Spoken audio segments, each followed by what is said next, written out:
Hey, folks, we're back. I'm your host, BKP. We are North Georgia's only live online morning show. I walked in the house briefly during the break, and yes, Fox News is on, and a Democrat candidate, is it John Delaney, is on Fox News. I don't want to go into Fox News again. Josh, let's show people how to get in touch with the show. All right. Now, I don't want to spend a lot of time. Do not want to give these two Muslim women of color. Wait a minute. I do not want to give these two congresswomen of color that are Muslim. I don't care. You have to stop saying it. No, I'm not going to stop saying that. I know why they wanted to go to Israel.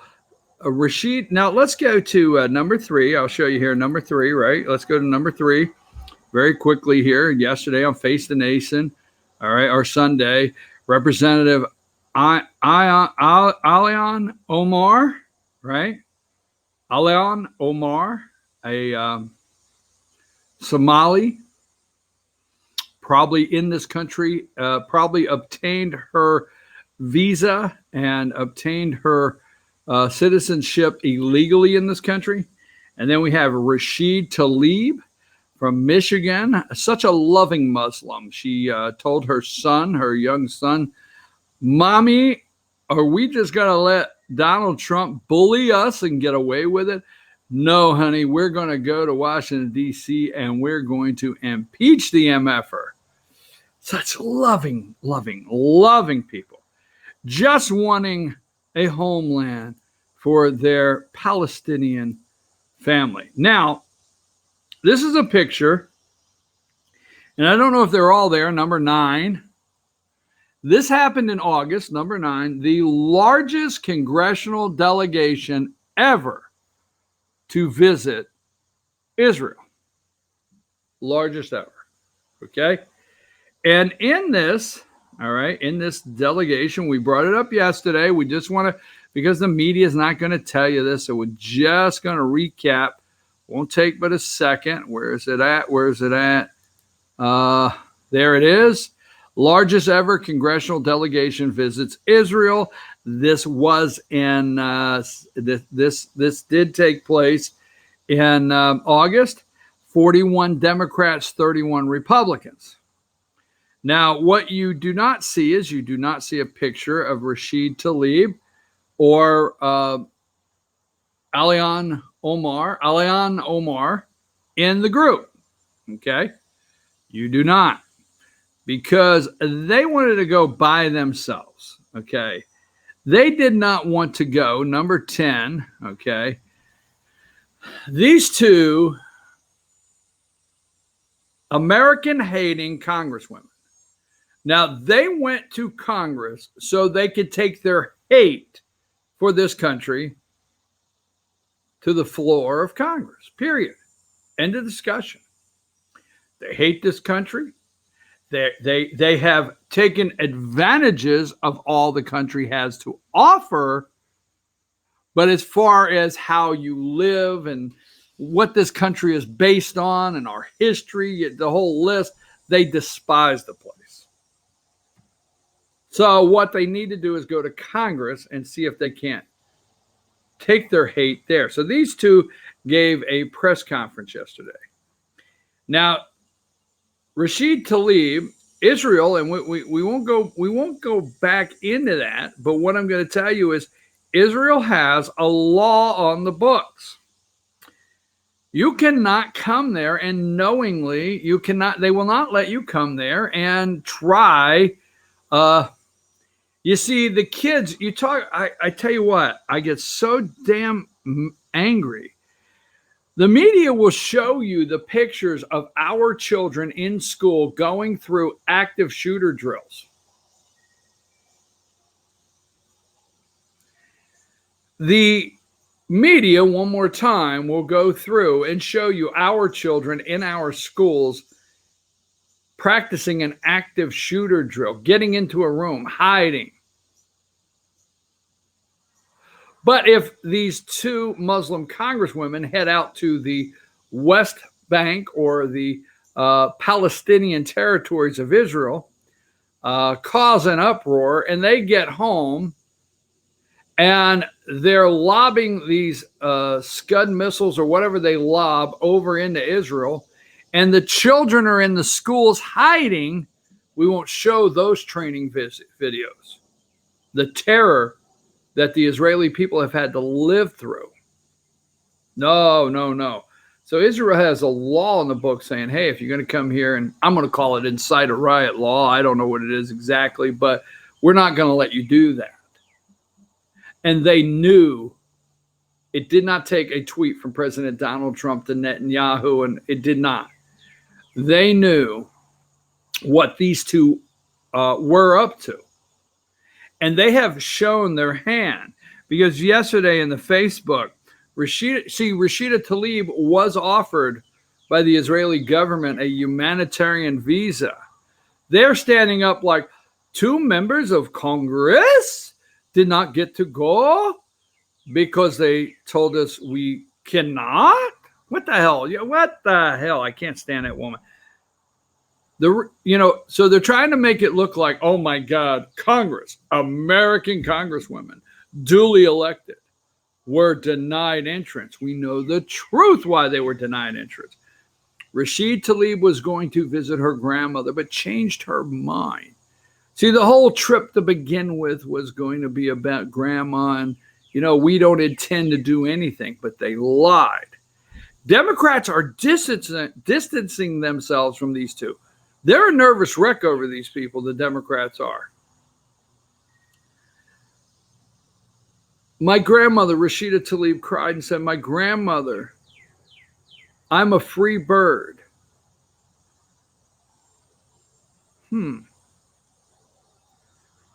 I'm her free bird.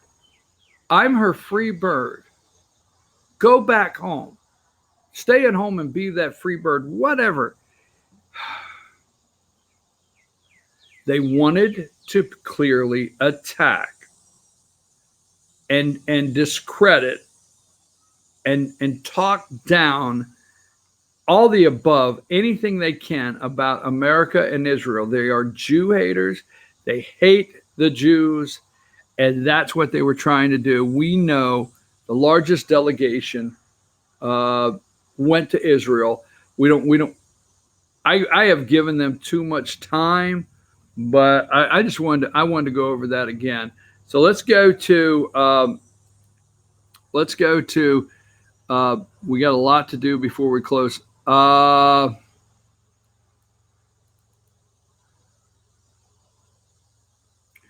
Number 13. China sends strong warning to Hong Kong as troops build. Let me find the other picture I want to bring to you. Okay. Hold on just a second. We got everyone we can here. Let me run through these. Sorry for the delay, folks. I had one more I wanted to show you.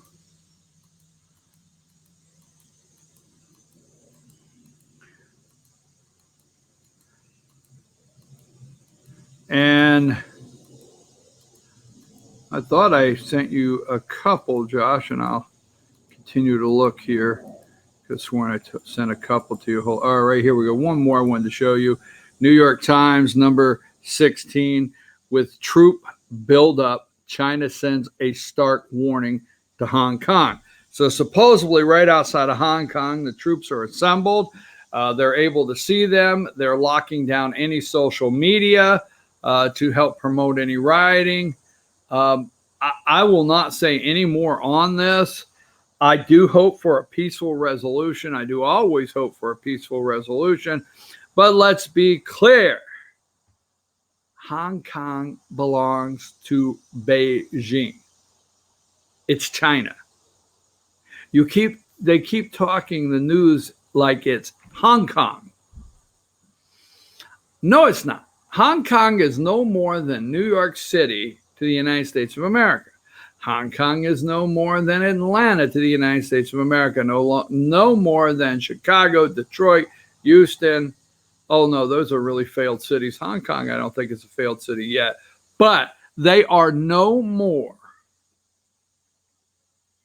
anything. They're nothing more than a city in China. Get it clear. The Chinese will not accept or will not let their people in mainland China see this. They will not let you watch when they did the 30-year anniversary, was it, of Tiananmen Square, and they went around and interviewed young people that had no idea. China erased it from history. China completely erased Tiananmen Square from history, okay? And they went around and interviewed these kids, and they're 20, 25 years old, and they didn't know what you're talking about. They have no idea what you're talking about. The pictures are gone. They have erased it. They've done everything. Hong Kong will be the same. They will not let the people on mainland China see this, and they will not put up with it. There is no democracy in China, okay?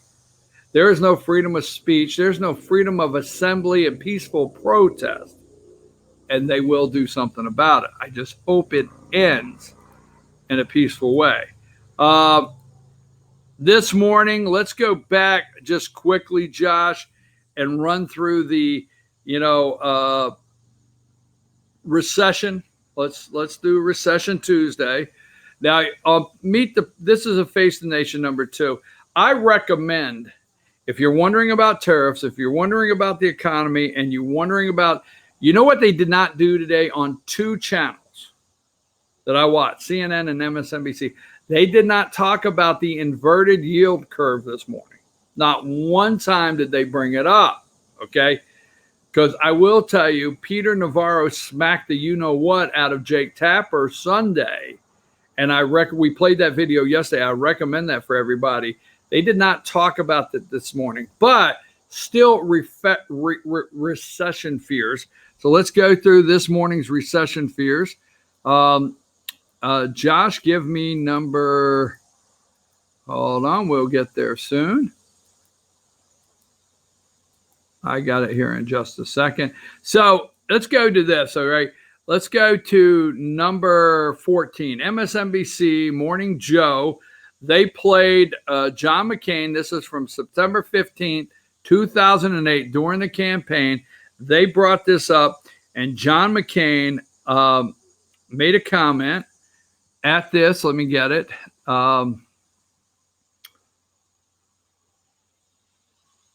Well, I have it here. The fundamentals of our economy are strong. So that night, John McCain, they brought this up and said the fundamentals of our economy are strong.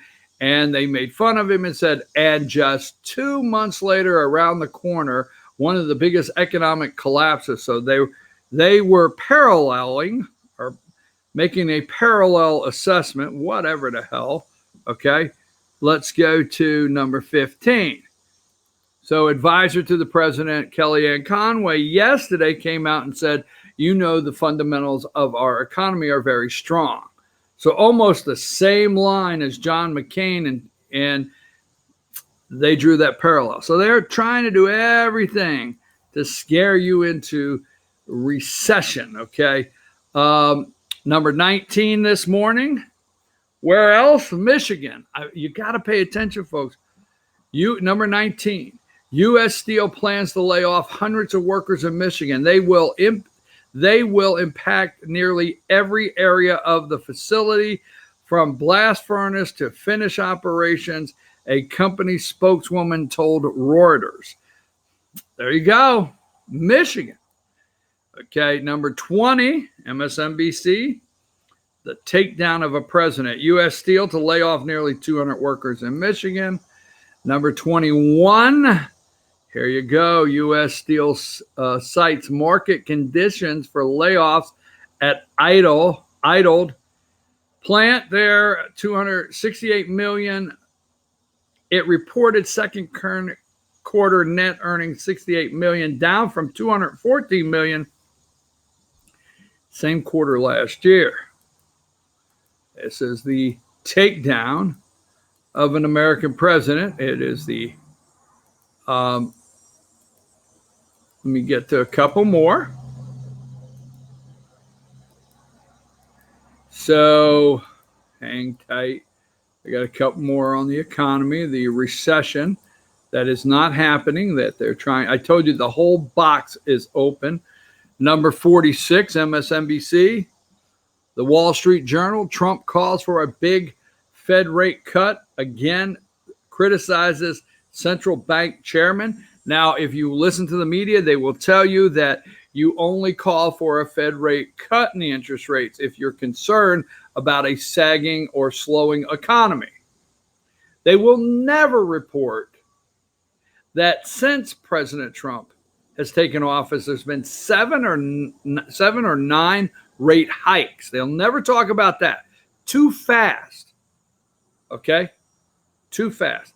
The feds are doing what the deep state wants them to do, and they'll talk about that is the kind of cut you make when you accept the economy is slowing. No.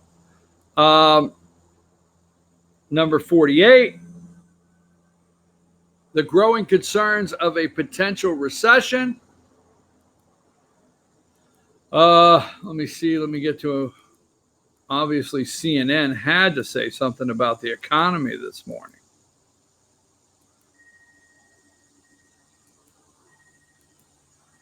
Oh, there it is. CNN, number 61. White House downplays recession fears. Now, this, I do not watch Fox in the morning. I probably should so I can bring you their bylines. They're no different.